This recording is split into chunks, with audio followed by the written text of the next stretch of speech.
Di dalam kitab Amsal pasal 30, The Wisdom of Agur, itu mungkin nama lain dari Salomo, ayat 18 dan 19. Ada 3 hal yang aku tidak mengerti.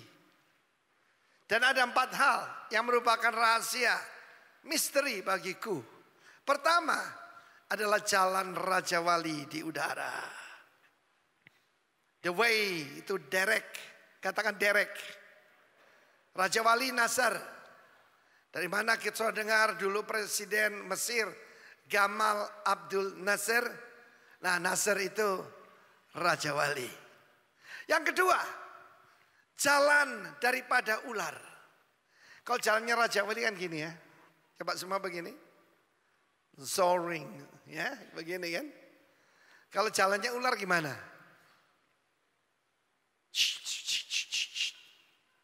Jalan ular di atas batu cadas. Di atas batu karang, rock. Dan yang ketiga, kapal yang berlayar di tengah lautan. Samudra. Samudra itu sesuatu yang misterius. Yang sulit diduga. Mendadak saja badai bisa datang. Taufan bisa datang. Gelombang bisa datang. Tsunami bisa datang. Dan sepasang pemuda-mudi yang sedang jatuh cinta. Nah, yang keempat ini perlu saya koreksi sedikit. The way of a man with a maid. Maid ini bukan pembantu rumah tangga ya. Gadis. Tapi di sana bukan muda-mudi. Kalau muda-mudi itu naar. Tapi di sini adalah geber. Pria yang merupakan seorang yang hebat, seorang yang dewasa penuh, dan seorang warrior. Kok bisa jatuh cinta pada seorang gadis kecil, gadis muda? Yang lebih aneh lagi saudaraku, bagaimana Raja Wali yang datang dari langit itu datang mencari kita. Bagaimana dia meremukkan kepala ular. Dan bagaimana dia menyelamatkan kita yang ada di kapal daripada dunia ini yang gonjang-ganjing. Dan terakhir, seorang raja, seorang geber, pahlawan yang menebus Anda dan saya. Tuhan Yesus Kristus. Amin. Sangat misterius. Kalau kita ceritakan tentang bagaimana Allah jadi manusia menebus kita. Bagi banyak orang itu kelihatannya sesuatu yang tidak masuk akal. Kalau masuk akal bukan Tuhan, bukan. Tapi berapa banyak sini sudah mengalami kasih Tuhan Yesus. Angkat tangan. Pernah disembuhkan, dijamah, ditolong. Tepuk tangan bagi dia, saudaraku. Hari ini saya berbicara tentang higher perspective. Higher perspective. Perspektif yang lebih tinggi. Kita tahu bagaimana kalau kita naik pesawat terbang. Ketika kita ada di darat, maka hanggar dan bandara kelihatan besar kan? Begitu kita naik ke atas, kita sempat melihat mulai seperti kotak sepatu. Ketika kita terbang lebih tinggi lagi, maka cuma kelihatan seperti kotak korek api. Lebih tinggi lagi nggak kelihatan. Demikian juga kalau kita mendapatkan God's perspektif, segala masalah yang kita hadapi jadi kecil. Amin. Masalahmu bukan sebesar bukit, tapi cuma mungkin sebesar rumah semut saja. Amin. Bersama Tuhan kita lebih dari pemenang. Pak Emi, lagu tadi mungkin perlu diganti sedikit. Yang menerjemahkan bukan saya. Bukan umat yang dimenangkan. Umat yang berkemenangan, lebih cocok. Amin. Ada berapa umat berkemenangan di sini? Yes. Nah, saudaraku yang kasih Tuhan, untuk mendapatkan higher perspektif, maka saya mengambil akronim daripada kapal itu tadi. Ship. S-H-I-P. S-H-I-P. Dan dari situ saya akan mulai dengan yang H dan H itu. Itu simplicity and humility. Yaitu kesederhanaan dan kerendah hatian. Amen. Haleluya. Simplicity and humility. Saudara, saya percaya, perhatikan baik-baik. Simplicity is greatness. Katakan bersama saya, simplicity is greatness. Amin. Haleluya. Simplicity is greatness. Apa akibatnya kalau kita tidak hidup simple, saudara? Lawan dari simplicity apa? Ayo bahasa Inggris sedikit. Lawan simplicity apa? Complexity. Kehidupan yang kompleks. Kehidupan yang canggih. Kehidupan yang ribet. Hindari itu. Yesaya 57 ayat 10 mengatakan, you are wearied, kamu capek because of the greatness of your way. Karena kehidupanmu yang canggih itu, thou art wearied in the greatness of thy way.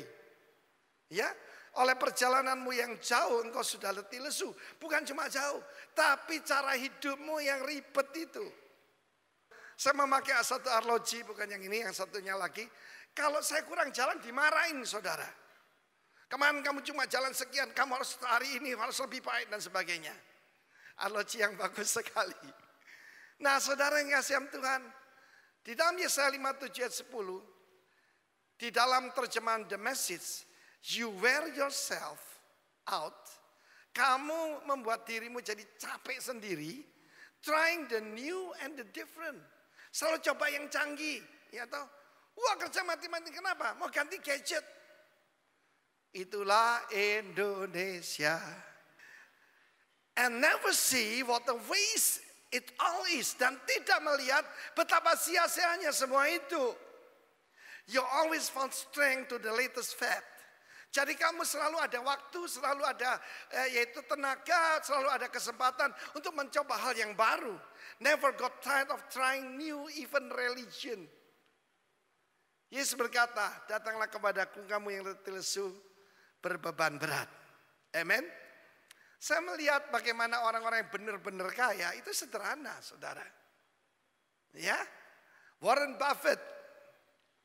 Kita melihat bagaimana orang-orang kaya yang benar-benar kaya, saudara ya. Kita lihat Mark Zuckerberg, hidupnya sederhana, bajunya sama, mobilnya juga ya sederhana. Mark Zuckerberg itu naik mobil Nissan yang murah, saudara. Loh kok diem, saudaraku? Makin orang itu kaya, makin sederhana. Tetapi banyak daripada kita, yaitu letih lesu sebab hidupnya nggak simple. Mari kita lihat berapa banyak saudara mau hidup simple. Nah, ini pernyataannya. Orang yang hidupnya sederhana, itu pasti orangnya rendah hati.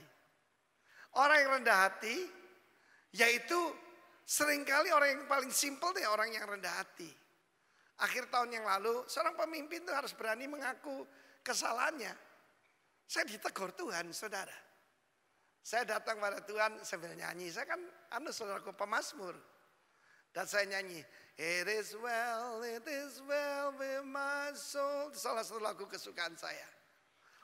Keadaan jiwaku baik-baik. Tapi saya tanya pada diri saya, it is well with my soul, really?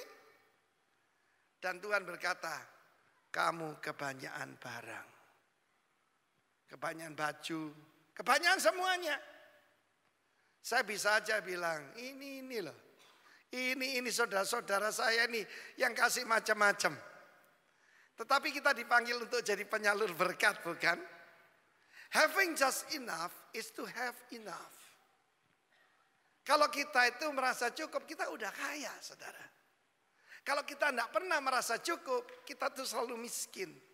Mari kita perkembangkan, kita tumbuhkan simplicity by rejecting complexity.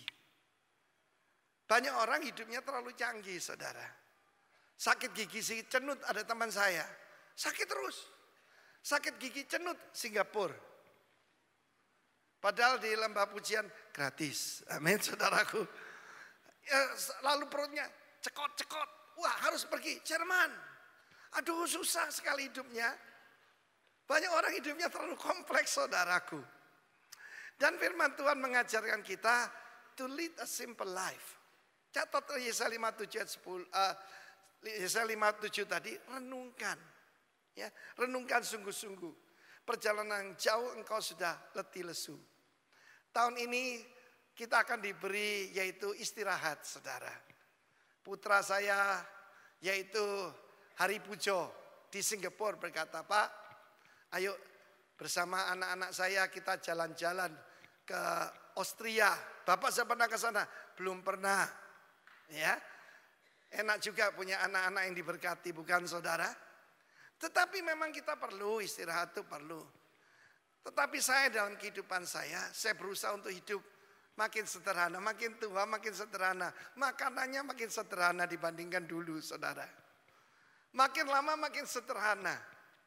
Luar biasa. Nah, firman Tuhan mengajar kepada kita, saudara, bagaimana kita harus lead a simple life. Ada satu ungkapan yang sangat bagus yang saya minta kita hafalkan, saudara. Live simply so others simply live. Live simply so others simply live. Hari-hari saya disuruh melihat oleh Tuhan hal-hal yang masih kompleks dalam hidup saya. Hiduplah sederhana supaya orang lain bisa hidup. Kita dipanggil untuk jadi saluran berkat, saudara. Haleluya. Lalu di dalam Matius, ini Matius atau Markus ini ya? Markus ini. Markus pasal ke-6 ayat ke-7 yang memanggil ke-12 murid itu dan mengutus mereka berdua-dua yang memberi kuasa atas roh-roh jahat. Lanjut. Dan berpesan pada mereka supaya jangan membawa apa-apa dalam perjalanan mereka kecuali tongkat. Roti pun jangan, bekal pun jangan, uang dalam ikat pinggang pun jangan. Boleh memakai alas kaki tetapi jangan memakai 2 baju.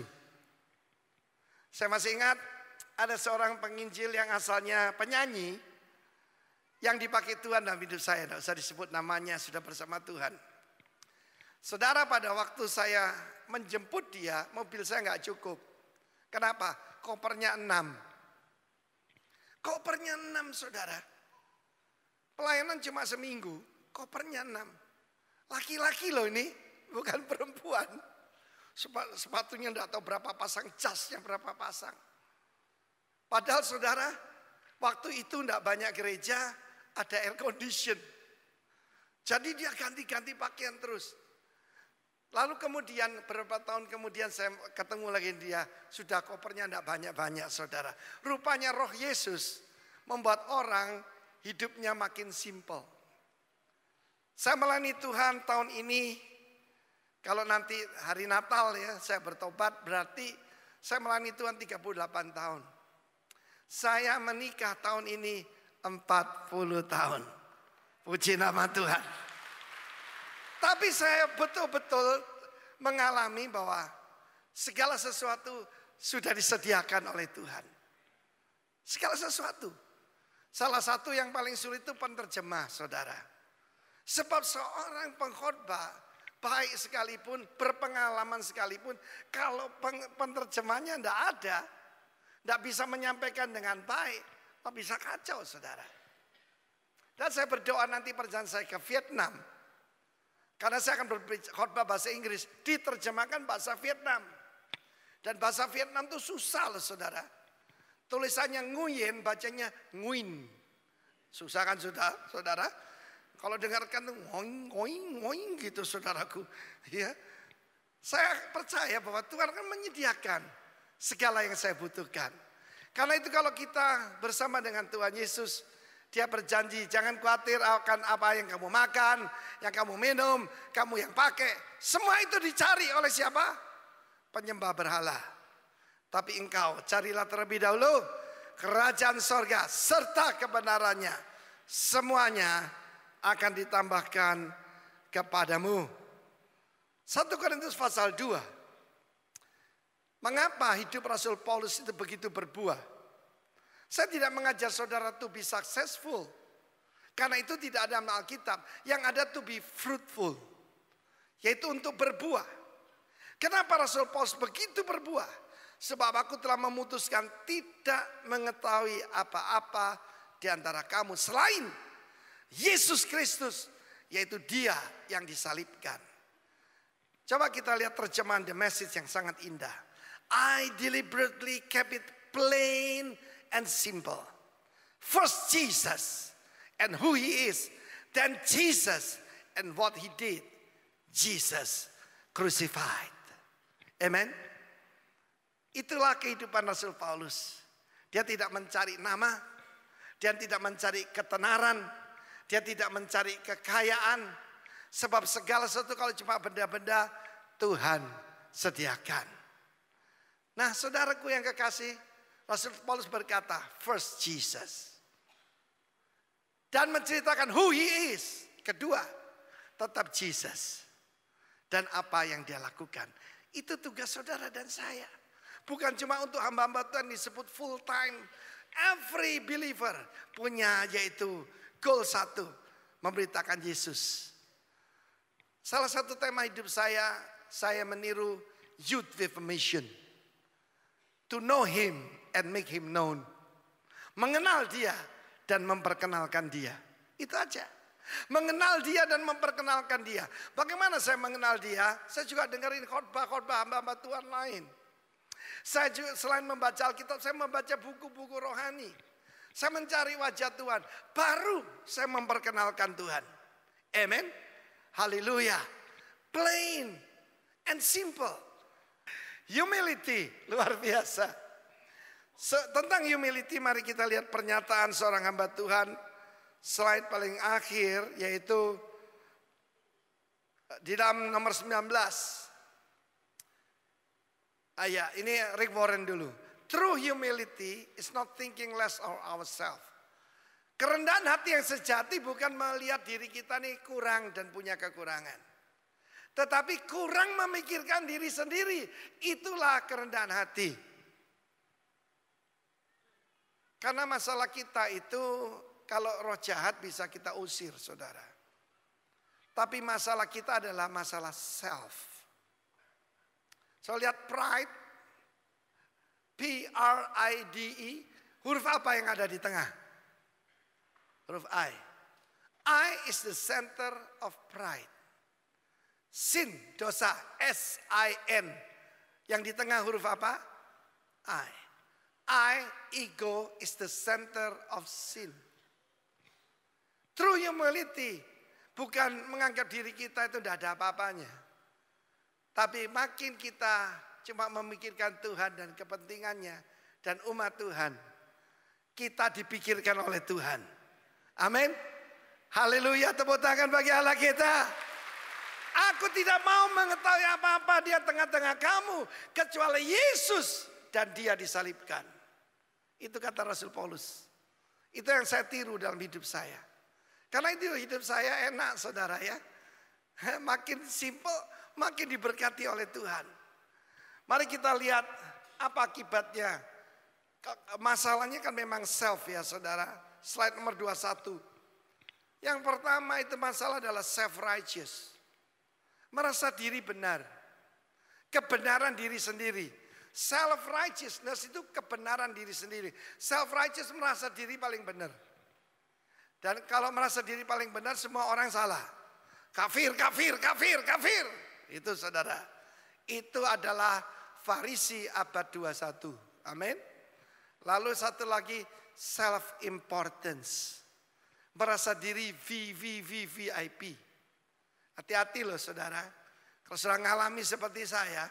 Kemana-mana itu dibukakan pintu. Kemana-mana dilayani. Kalau makan dibayarin saudaraku ya. Ambil barang hati-hati, saya suka barang. Tahu ada yang bayar saudara. Hati-hati saudara. Tanpa rasa. Engkau akan merasa dirimu penting. Lama-lama kita akan berpikir. Kita ini a self-made man. Kita ini jadi hebat, sukses karena diri sendiri. Karena itu saya tidak mengajarkan saudara to be successful. Saya mengajarkan saudara to be fruitful. Karena itu yang Tuhan mau. Hidup yang berbuah. Hidup yang memuliakan Tuhan. Mari kita lihat apa akibatnya kesombongan. Di dalam firman Tuhan berkata kecongkaan mendahului kehancuran. Amin.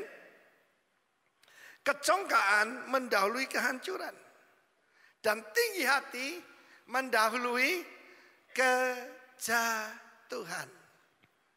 Saudara tahu kalau ini ada bunyi, siapa yang disalahkan? Petrus. Ya kan? Gimana sih ini? Soundman-nya gimana? Ya saudara yang kasih Tuhan. Suatu hari ada seorang hamba Tuhan sangat terkenal di Amerika dan di dunia. Karena yang menonton acara televisinya tidak banyak. Cuma 500 juta orang. Orang punya follower 2000 aja sombong. 500 juta. Ya, luar biasa saudara. Yang lebih daripada dia Billy Graham. Cuma Billy Graham munculnya sekali-sekali. Kalau dia setiap minggu. Sangat hebat. Punya sekolah. Yaitu sekolah Alkitab. Dengan 3 macam. Yaitu chef. Ada masakan barat tentu saja. Masakan Chinese. Dan masakan Jepang saudaraku. Jadi orang tinggal pilih. Itu paling mewah di dunia. Tapi dari mana? Ternyata kemudian dia jatuh. Dan jatuhnya itu berat saudara. Sebab di dalam The Message disebutkan first pride. Dan the crash. The bigger the ego. The harder the fall. Kebetulan teman kita yang sering datang kemari itu. Dan Webb. Ayahnya itu dulu asisten daripada penginjil terkenal ini. Dan dia cerita. Satu kali suara mic-nya enggak enak saudara. Mic itu dia lemparkan kepada soundman. Saudara. Sampai soundman-nya begini saudara. Pride, kesombongan. Kan masalah kecil toh. Mungkin tersentuh sedikit lah. Dia lemparkan seperti bumerang. Zah. The harder the ego, the bigger the fall. Sudah ditulis oleh firman Tuhan. Dan kemudian dia jatuh. Jatuhnya bukan dengan wanita yang bintang film gitu, bukan. Dengan pelacur pinggir jalan saudara. Hati-hati, saya ingat perkataan seorang hamba Tuhan. Orang itu jatuh bukan karena batu besar. Tapi kena kulit pisang. Hati-hati kulit pisang. Para pria dengar. Hati-hati gunakan matamu. Hati-hati gunakan matamu. Ada Bapa di sorga yang melihat ke bawah. Hati-hati gunakan. Terima kasih. The bigger the ego, the greater the crash, the harder the fall. Karena itu lawan daripada kesombongan adalah kerendahan hati. Efesus 4 ayat 1 dan 2. Sebab itu aku menasihatkan kamu. Aku orang dipenjarakan karena Tuhan. Supaya hidupmu sebagai orang-orang yang telah dipanggil berpadanan dengan panggilan itu. Siapa di sini tahu dirinya dipanggil Tuhan menjadi orang percaya? Angkat tangan. Yang dipanggil Tuhan, angkat tangan, angkat tangan, angkat tangan.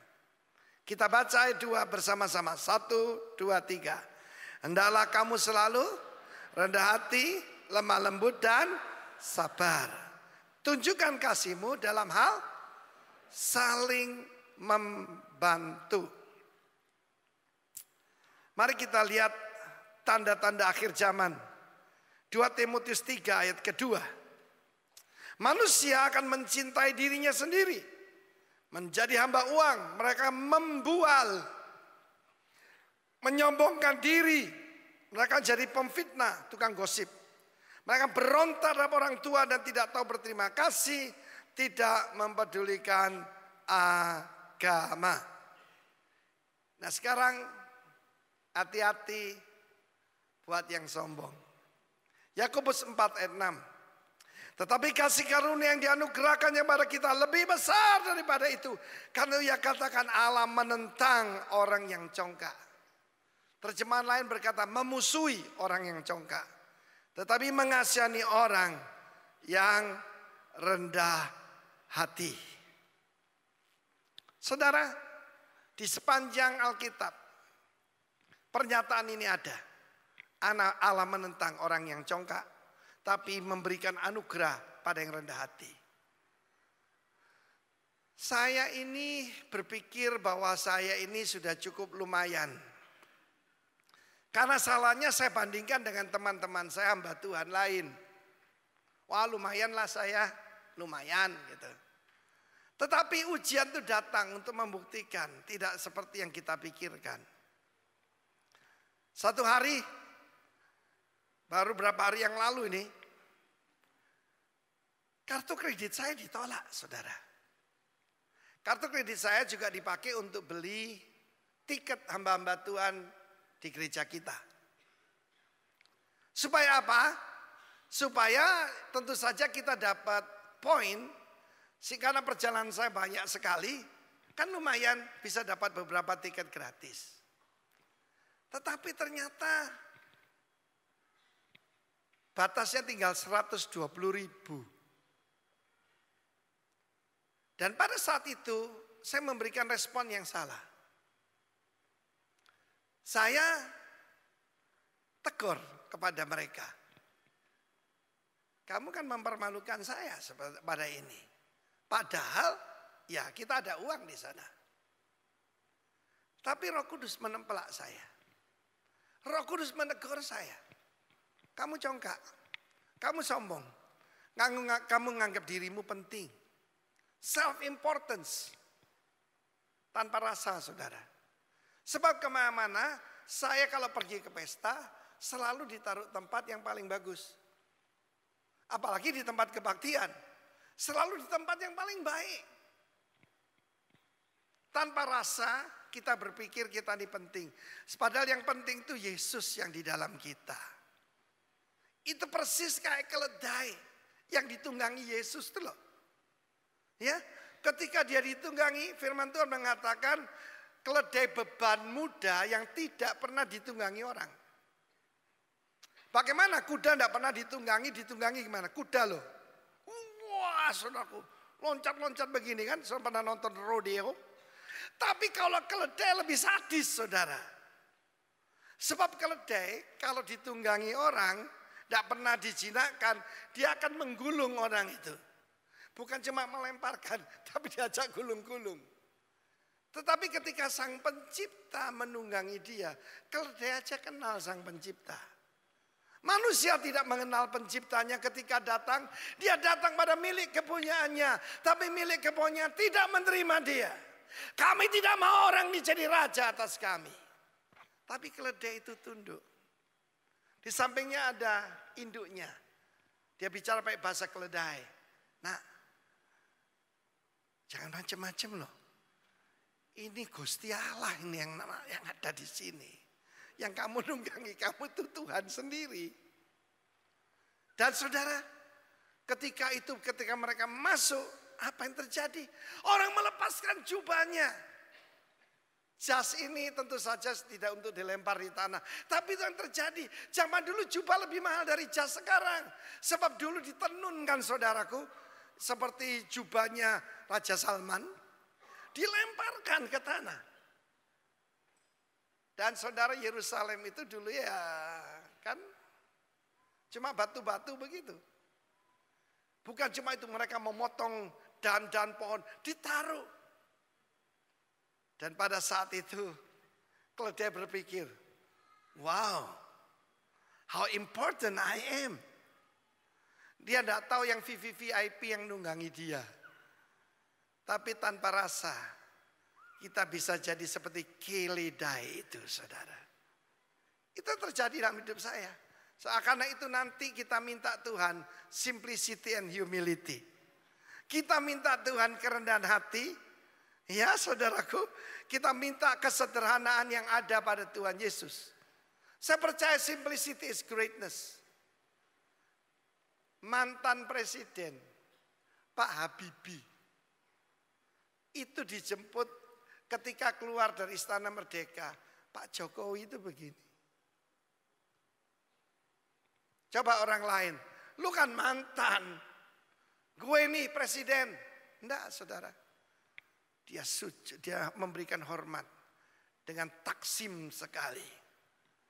Firman Allah mengatakan akhir zaman orang tidak akan menghormati orang tua. Saya alami di Hong Kong saudara.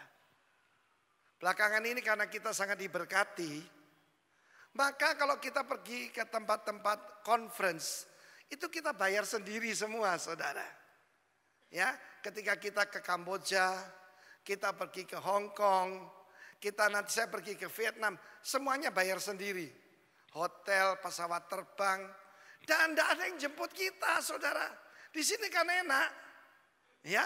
Kalau di Jakarta, di mana-mana selalu sambut mobil terbaik. Di sana, saudara, saya jalan kaki, cari taksi tidak ada, naik kereta api, saudara. Ya, tramnya Hong Kong lah, dari Kowloon ke Hong Kong, saudara. Dan pada saat itu saya mendapatkan sesuatu. Kita kan sudah 60 ke atas. Saya dengan Pak Bobi gelantungan, saudaraku, sepanjang jalan. Di situ ada anak-anak muda yang umur 17, 18. Mereka nggak peduli. Mereka terus main begini, saudaraku. Atau pura-pura tidur. Kalau orang Indonesia tidak bakal begitu. Pasti orang tua disuruh duduk, ya kan? Ada lagi ibu hamil, dibiarkan. Tanda manusia akhir zaman, saudara. Pak Bobi cerita, pernah satu kali dia bilang, ya gini kalau orang Hong Kong katanya. Tapi pernah satu kali ketika dia gelandongan begitu, ada seorang pemuda nyuruh dia duduk. Dia merasa heran karena tidak pernah diperlakukan seperti itu. Dia tanya, kamu dari mana? Ternyata dari China daratan, masuk kampung lagi. Itu namanya orang kampung, tidak kampungan, saudaraku. Ya, ternyata saudaraku mereka lebih mengenal tata krama. Kemudian firman Allah mengajar pada kita bagaimana Tuhan itu membenci orang yang congkak, tapi mengasihani orang yang rendah hati.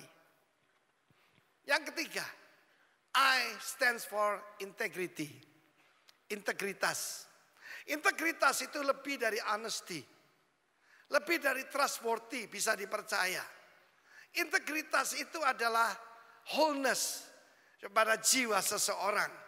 Aslinya orang itu, karakter orang itu. Kenangan kepada orang benar mendatangkan berkat, tapi nama orang fasik menjadi busuk. Amsal 11. Kita baca ayat ketiga. 1, 2, 3. Orang yang jujur dipimpin oleh ketulusannya. Tapi pengkhianat dirusak oleh kecurangannya. Saya mau beritahu saudara, ada banyak lowongan buat orang yang dikaruniakan integritas oleh Tuhan. Satu kali, seorang pemimpin perusahaan, presiden direktur, yang naik jadi komisaris perusahaan, dia ditugaskan oleh shareholder untuk mencari CEO berikutnya. Dia kumpulkan semua manajer. Dan kemudian masing-masing diberikan biji kacang, saudara, untuk ditanam. Dan nanti yang tanamannya paling bagus, terpelihara baik.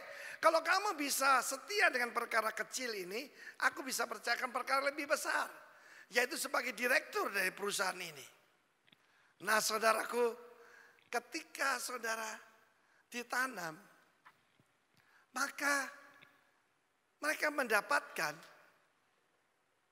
tidak tumbuh sama sekali, saudara. Waduh, jabatan direktur bisa hilang ini.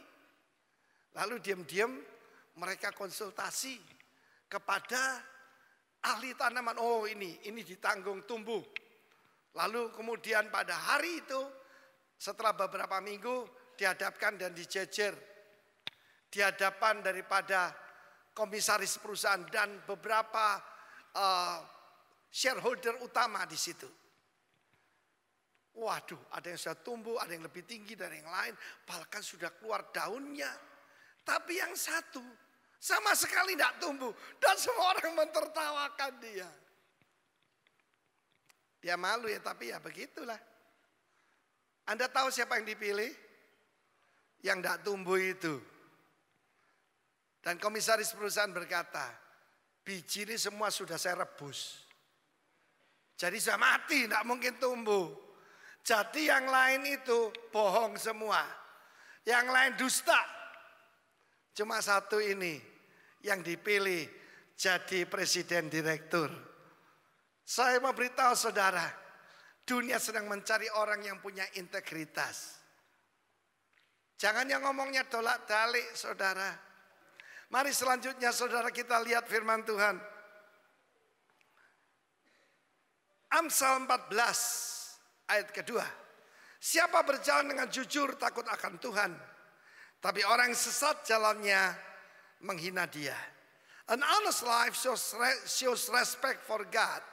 A degenerate life is a slap in his face. Lukas 16 tadi saya sebutkan, barang siapa setia dalam perkara kecil, ia setia juga dalam perkara besar.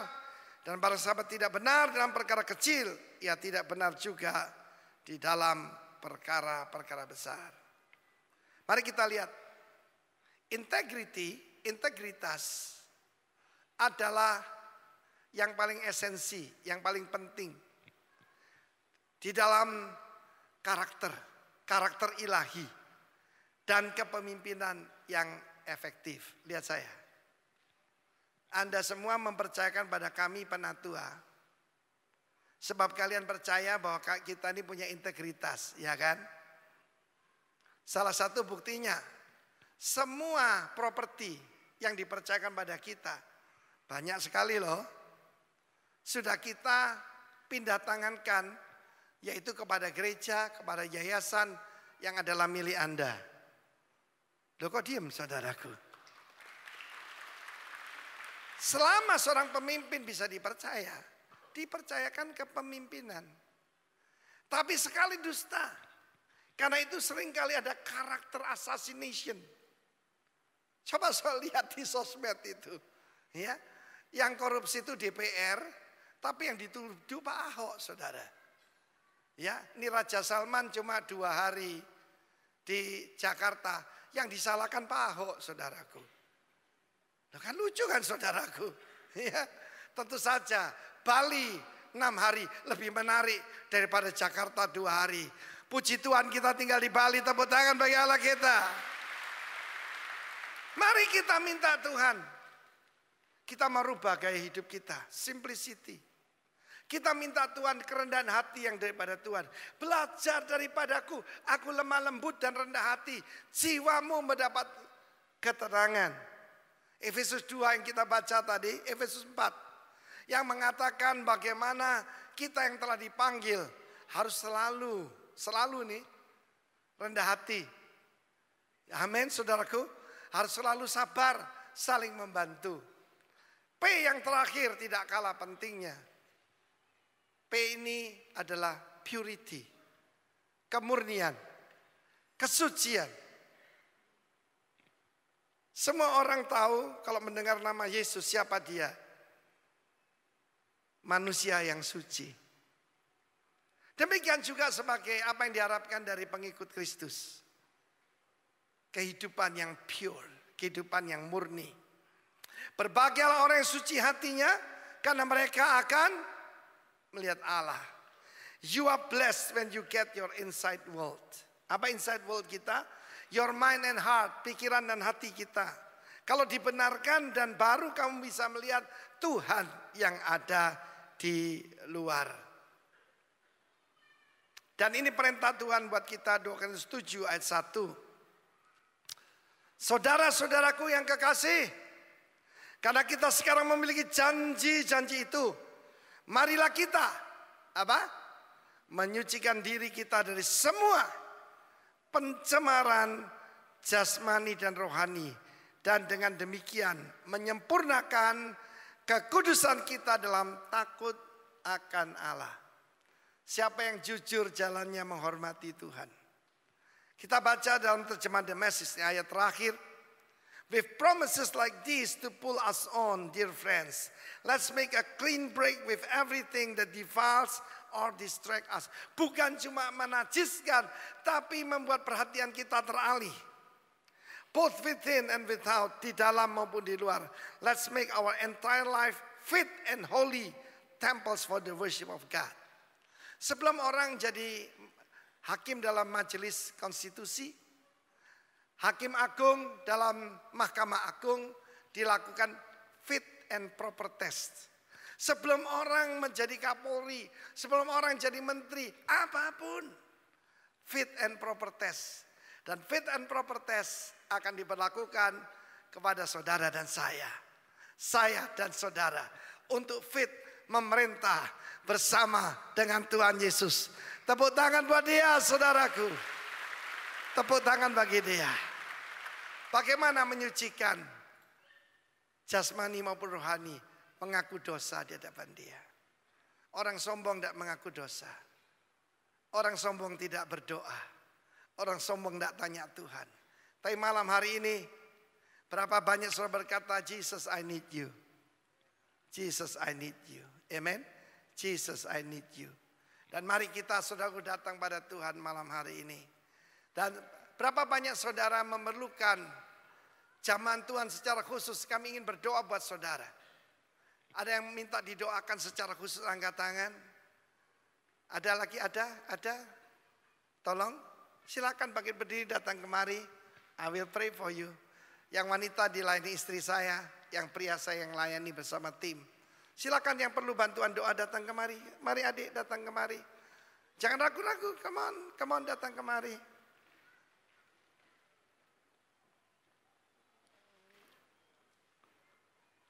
Ini wanita semua ini. Wanita jenis yang lebih baik, saudaraku. Ada juga pria yang rendah hati.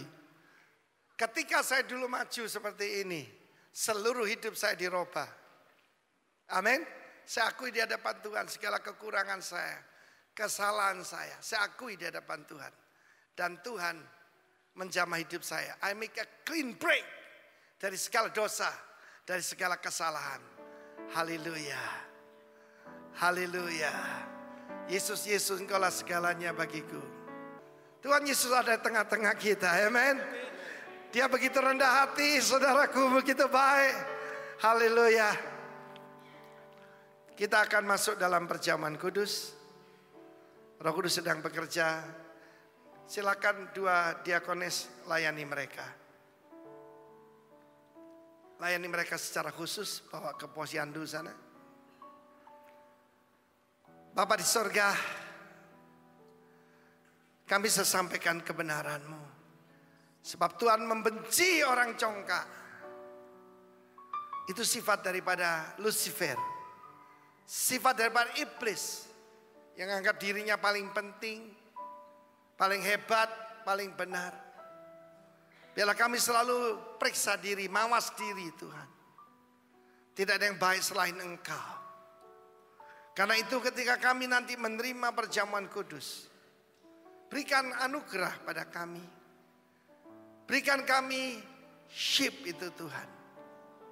Simplicity, humility, integrity, and purity. Most of all, purity. Sebab berbahagialah orang suci hatinya, mereka akan melihat Tuhan. Haleluya, amin. Silakan.